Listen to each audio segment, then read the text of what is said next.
What's up, metalheads? Welcome back to another video here on YouTube, and I'm going to be doing a top 10 video, and this is going to be for top 10 worst metal albums of all time. So, yeah, other than that, let's go get started. Hey guys, welcome back to my video, and this is going to be top 10 worst metal albums of all time. So yeah, other than that, let's go get started with this video. Alright guys, so let me go ahead and open up Wikipedia. Come on, app. Don't embarrass me here.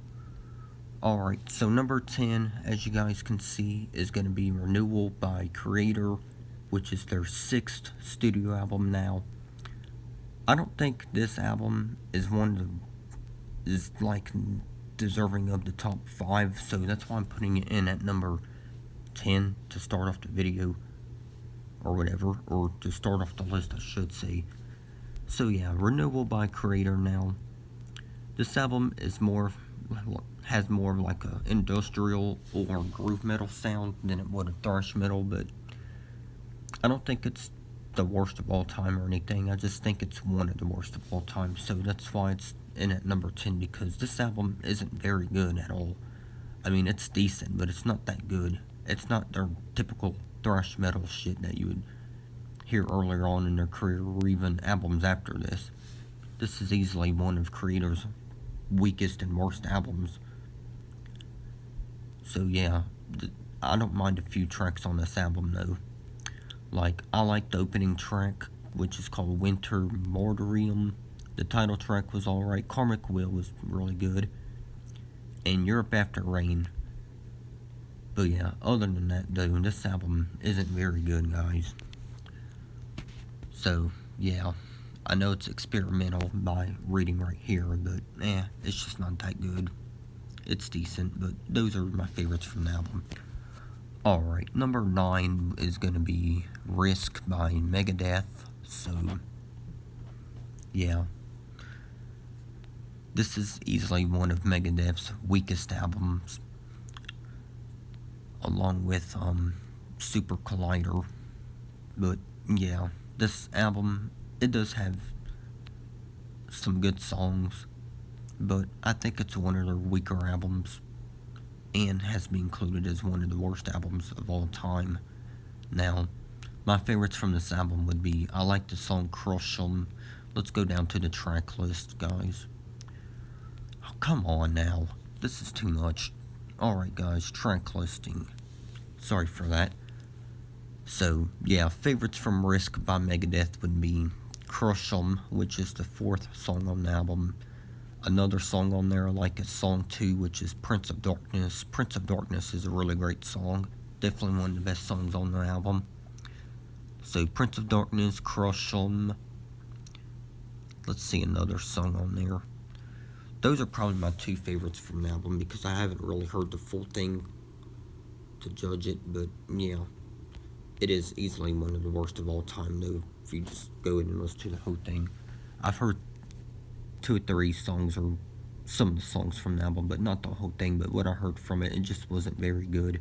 So yeah, this is easily Megadeth's worst album, or weakest I should say, because Super Collider is pretty not good either. So those are definitely Megadeth's 2 weakest albums, Risk and Super Collider. Now, I don't know which one I think is weaker, because they both are weak, but yeah. Risk is number 9. Okay, number 8, many people would probably definitely agree with this one more than they would my numbers. I mean, albums from 10th to 9th place. But yeah, number 8 is going to be Siren Charms by In Flames. And now, this album is an album that I don't really care for too much. I mean, I did like a few songs from it, just like the first couple albums in the list. But other than that though, I don't really like this album too much, because I think it's easily In Flames' worst album out of their 2010s material, along with Battles. I couldn't put both of them in the video, so I went ahead and go with Siren Charms instead. But yeah, songs I like on this album though would be Paralyzed, With Eyes Wide Open, and When the World Explodes. Those would be my favorites from the album, but other than that though, this album is very awful. Just not very good. I mean, I wouldn't go on to say it's the worst thing ever. That explains why it's in at number 8. But yeah, it's just not a very good album. Sorry if I'm repeating myself, but I'm just trying to prove a point here when it comes to these albums. Alright, number 7. Let's go to move on to number 7. Alright, number 7 is going to be Demolition by Judas Priest, which is their 2001 album and their 14th album, and the second and final to include Tim Ripper Owens on vocals. Now, I'm not saying Tim was bad as a vocalist, or is bad as a vocalist, but I just don't think his voice was very good for Judas Priest. Now, the song on here that is my favorite from this album would be song 2, which is called One on One. Just a really good song. Now, I don't think it's one of the best Judas Priest songs of all time, but it is my favorite song on their album Demolition, because this album isn't really anything special to me, really. But yeah, I don't mind the song One on One, because I think it's a really good and catchy song. Let's see another song on there. Let's see. Jekyll and Hyde was decent. Hell is Home was pretty good. Just 3. Yeah, this album just isn't very good. I'm glad Rob Halford returned back to the band back in 2005 for their next album, which is a step up from Demolition, of course. But other than that, let's go and get started with number 6, which is going to be this album right here. Hold on, guys. Dedicated to Chaos. Now, I don't know why pop music is popping up, but whatever. It's Wikipedia, of course, for you. Yeah, Dedicated to Chaos is number 6 in this list, and it's by progressive metal band Queensryche, and I'm a big fan of this band, but this is easily one of their worst albums, along with Operation Mindcrime 2, but the album making this list is Dedicated to Chaos, which is their 2011 album. So, yeah, it says alternative metal. Wow. I just don't really care for this album. I've heard a couple songs or so from it, and it just wasn't very good, man. 53 minutes and 55 seconds according to Wikipedia. I don't even know how anyone can get through the first fucking song, let alone the whole album. But yeah, this album is just not any good. So, other than that though, this is easily one of the worst metal albums ever. Many people would probably agree with that. But yeah, other than that though, let's go to move on to number 5, which is this album right here, Virtual 11. Yep, right here, by Iron Maiden. Now, yeah. Number 5 is Virtual 11, guys, by Iron Maiden.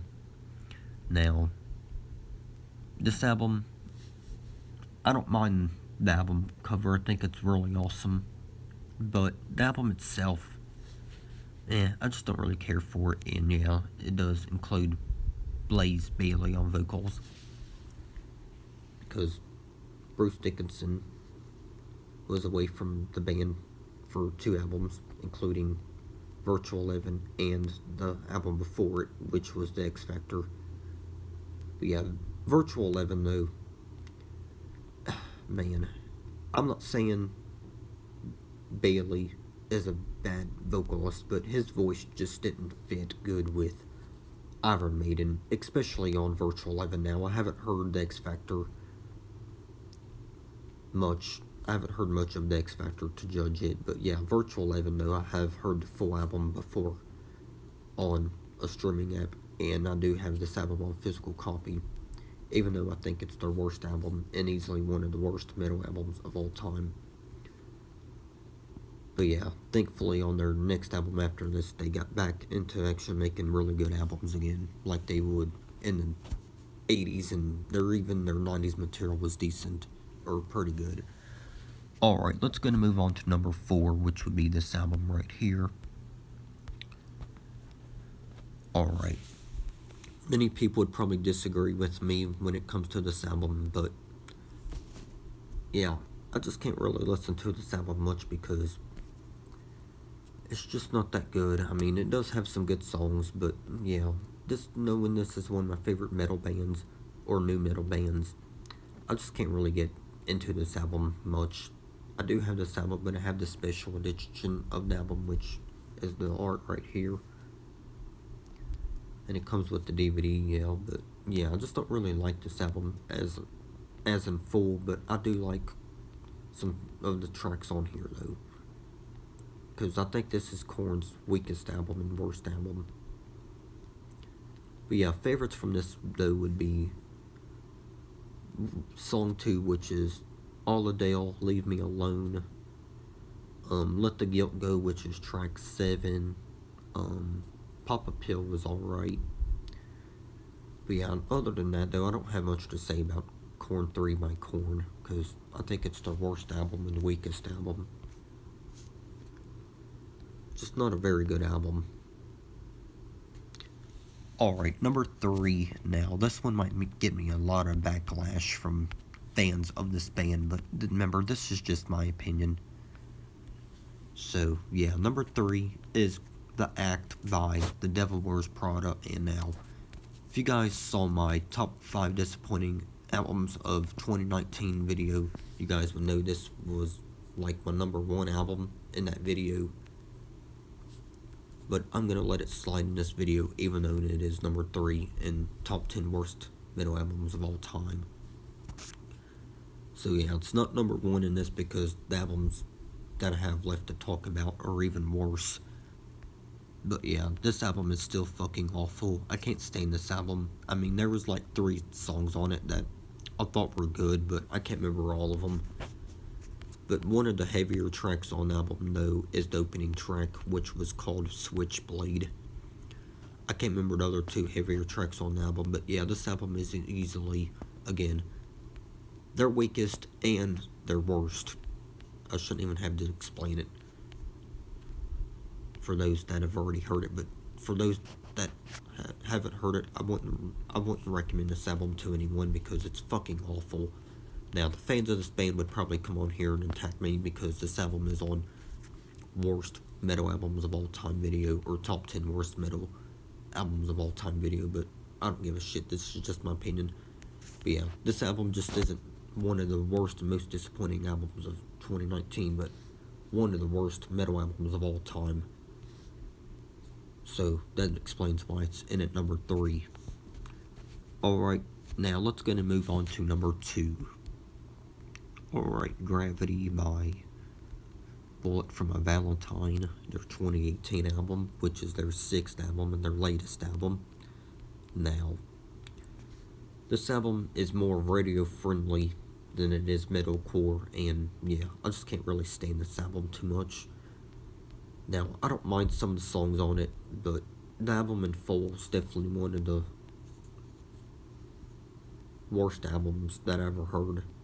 So that explains why it's at number 2. It's even worse than The Act by The Devil Wears Prada, because at least on that album they at least still made an album that sounds more metal than this bullshit right here by Bullet for My Valentine. Because this isn't even, I wouldn't even really consider this a rock album. I consider it more of a radio friendly, mediocre metalcore album. Or I wouldn't even consider it metalcore at all. I'd consider it more fucking pop rock or something, you know. But yeah, songs on here that I do like, though, are, The Very Last Time. I really like that song. Some people would hate on it, but I respect their opinion. But yeah, The Very Last Time, great song. Don't Need You is easily the heaviest song on the album. I'm not saying it's their heaviest song of all time, because it's far from that, but it's the heaviest song on Gravity. And that's a shame because yeah, it's just a shame because this band is so fucking good. But yeah, this album is easily their weakest and worst album. But yeah, nothing can beat this album in my number one place, though. So yeah, number one is Saint Anger. So let's go to talk about this shit. Alright, so Saint Anger, it is their 8th studio album. I already know that. But yeah, this album is fucking awful. It's easily the worst metal album of all time, at least in my opinion it is. Some people would probably disagree with me, but that's fine. I respect your opinion either way. But yeah, this album is fucking awful. For one, it's too damn long of an album, 75 minutes and 4 seconds. Yeah, this album is fucking awful, man. I mean, I don't mind Some Kind of Monster from this album, but the title track is a decent song, but this album in full is fucking awful. If you listen to a few of the songs on the album, you can hear the snare drum is really awful on this album. The snares on this album from Lars Ulrich, who is the drummer for Metallica, of course. This album is very awful, and yeah, it's way too long. Who would sit through over an hour of mediocre and trash when it comes to music? Now, I'm a big fan of metal, don't get me wrong, but this album is my number one because it's the worst metal album of all time in my opinion, and yeah, the snares on this album are fucking awful. Another problem, like I said, is the length of it. Now, 11 tracks, and majority of these are over 5 minutes. Like, for real, Metallica, you're a better band than this. Seriously, you're a better band than this. Your 80s material, amazing. 90s material, pretty good. But Saint Anger, fuck this album. It's fucking awful. The snares on it are cringe. It's just awful. I don't even know what else to say about this shit.